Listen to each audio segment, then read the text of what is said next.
This is Paul. Yeah. I'm just reading you in the law. Yeah. Uh, they have something I found very interesting. The magistrate's job is simple because the charge against you is a major one. He lacks authority to try the case himself. What he must decide is first, whether a crime has been committed, and second, whether there is probable cause to believe that you, the defendant, committed it. If he decides that neither is the case, he has the authority to release you and order the charge dropped. The police officer who arrested you will doubtless state in his complaint or information at the rate that he found narcotics in your car and that you had no explanation for being there. The crime you are charged with is illegal possession.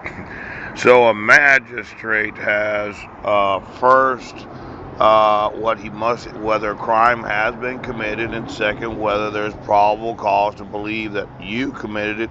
And if the magistrate decided neither is the case, he has the authority to release you and order the charge dropped. In looking at the times that I've been arrested, pooch, I would have thought that the magistrate would have looked to see if I had been given my due process rights before they would have proceeded with any sort of prosecution. Now, as I look here at this, I was arrested on May 27th. Yes, 3 days after you filed for dissolution of marriage. Pooch. But in 2011, I was not given any due process. Now, you would think that the magistrate's job is very simple. The allegation of violating a protection order would have meant that the magistrate would have read the protection order and the conditions of the protection order, and then would have decided, well, is the protection order valid? Is there jurisdiction for the arrest?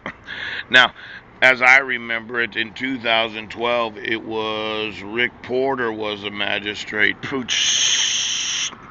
And then I was arrested under probable cause for a supposed allegation of violating the protection order when I had emailed those in law enforcement that my rights are being. When the magistrate doesn't actually read the protection order and doesn't see the signature of the petitioner, nor does the magistrate actually see that the respondent was given actual notice and opportunity to be heard, you would have thought that it would have been thrown out of fucking court. Now, there was a number of different instances when I had mentioned, well, the court has jurisdiction of the parties minus the respondent had reasonable notice and opportunity to be heard. No. Respondent received actual notice of the hearing. No! The order is issued in accordance with full faith and credit. No. Now, I sent the prosecutor's guide to the Violence Against Women's Act. Pooch.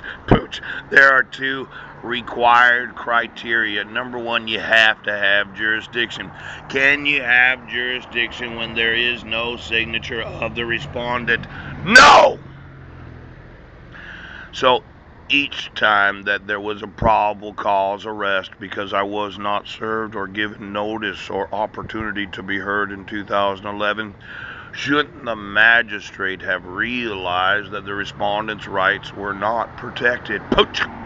And the charges should have been dropped. Pow!